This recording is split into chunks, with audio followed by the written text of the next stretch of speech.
నేను చెప్పినవి ఇప్పుడు ఇవన్నీ మంత్లీ ఒక 500 మాత్రమే అవుతుందండి. ఇంత తక్కువలో మనం హెయిర్ కేర్ అనేది. Welcome to my channel. And video చూసే ప్రతి ఒక్కరు కూడా నా ఛానల్ని అయితే సబ్స్క్రైబ్ చేసుకోండి. ఈ వీడియో మాత్రం చివరి వరకు చూడండి. ఈ వీడియోలో వచ్చేసి నాకు వర్కౌట్ అయిన 6 టిప్స్ మాత్రం హెయిర్ ఫాల్ కంట్రోల్ కావడానికి మాత్రం నాకు ఈ 6 టిప్స్ అనేవి చాలా యూస్ఫుల్ అయ్యాయి.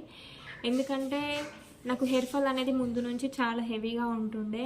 హెయిర్ ఫాల్ అనేది ప్రతి ఒక్కరికి కామన్గా ఉంటుంది. కాకపోతే హెవీ హెయిర్ ఫాల్ ఉన్న వాళ్ళు ఏంటంటే ఇప్పుడు మార్కెట్లో మన ప్రమోషన్స్లలో కనిపించే హై కాస్ట్ ప్రొడక్ట్స్ అనేవి వాడుతూ ఉంటారు. కానీ హై కాస్ట్ ప్రొడక్ట్స్ అనేటివి అందరికీ వాడటానికి అందుబాటులో ఉండవు. మళ్ళీ అవి వాడేసి మధ్యలో ఆపేస్తే హెయిర్ ఫాల్ అనేది ఇంకా హెవీగా అవుతుంది.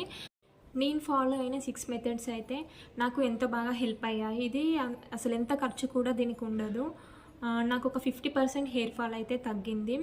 ఇందులో ఫస్ట్ది వచ్చేసి మన ఫుడ్లో మనం మెయిన్గా ఫుడ్లో చేంజ్ అనేది చేసుకోవాలి. ఎందుకంటే ఫుడ్లో ఉండే న్యూట్రియంట్స్ అనేటివి మన హెయిర్ అనేది బలంగా ఉండేలా చేస్తుంది. దానికోసం నేను సీడ్స్తో తయారు చేసిన ఒక లడ్డు అయితే నేను డైలీ 1 అయితే తీసుకుంటాను. ఇది నేనైతే ఇంత సైజులో అయితే తీసుకుంటాను. మనం ఫస్ట్గా చేసుకోవాల్సింది ఏంటంటే ఈ లడ్డు అనేది ప్రిపేర్ చేసుకోవాలి. ఇది సీడ్స్తో తయారు చేసింది. ఏమేమి సీడ్స్ అంటే sunflower seeds, flax seeds, chia seeds, pumpkin seeds, water melon seeds, ఇంకా వాల్నట్, బాదం, వీటన్నిటితో కలిపి ఖర్జూర, వీటన్నిటితో కలిపి ఈ లడ్డు అయితే ప్రిపేర్ చేసుకున్నాను. నేను డైలీ ఇదైతే 1 అయితే తింటాను. ఈ సీడ్స్ అనేటివి ఆన్లైన్లో అనేవి దొరుకుతాయి. మనం ఒక్కసారి తెచ్చుకుంటే 1 మంత్ వరకు వస్తాయి. 1 మంత్ వరకు నేను 15 డేస్కి ఒకసారి అయితే చేసి పెట్టుకుంటాను. నెక్స్ట్ సెకండ్ టిప్ వచ్చేసి జ్యూస్ అండి.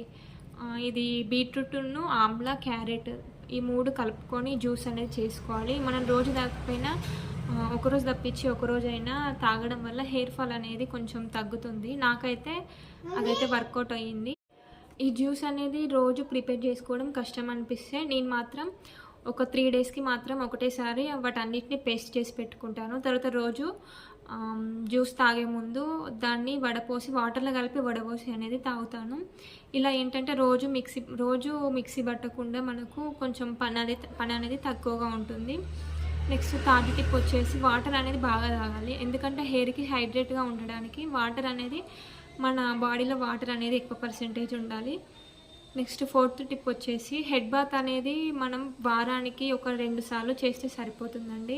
మరి 3-4 సార్లు కూడా అవసరం లేదు. ఒక 2 టైమ్స్ అనేది నేను వారానికి ఒక 2 టైమ్స్ అయితే హెడ్ బాత్ చేస్తాను.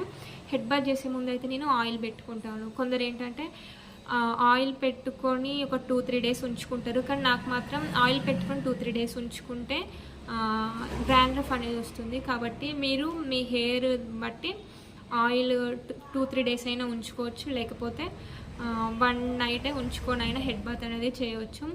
నెక్స్ట్ ఫోర్త్ వన్ వచ్చేసి ఆయిల్ కూడా నేను ఇంతకుముందు షార్ట్ వీడియోలో అయితే అప్లోడ్ చేశాను. మన న్యాచురల్గా దొరికే అన్ని ఇంగ్రీడియంట్స్ తోటి అయితే ప్యూర్ కోకోనట్ పారాషూట్ ఆయిల్ని తో ప్రిపేర్ చేసిన ఆయిల్ అయితే నేను యూజ్ చేస్తాను. నెక్స్ట్ ఇంకో టిప్ వచ్చేసి ఇప్పుడు హెడ్ బాత్ ఆయిల్ పెట్టుకొని వెంటనే హెడ్ బాత్ చేసేవాళ్ళు ఏంటంటే మళ్ళీ నెక్స్ట్ హెడ్ బాత్ ముందు ఆయిల్ పెట్టుకుంటారు. కాబట్టి ఈ మధ్యలో డేస్లలో రోజు నైట్ పడుకునే ముందు హెయిర్ చివర్లనైతే మాత్రం లైట్గా కొంచెం ఆయిల్ అనేది అప్లై చేసుకొని జడ అల్లుకొని పైకి పెట్టుకొని పడుకోవాలి. ఇలా రోజు చేస్తే కొంచెం హెయిర్ ఫాల్ అనేది తక్కువగా ఉంటుంది, హెయిర్ అనేది హైడ్రేట్గా ఉంటుంది.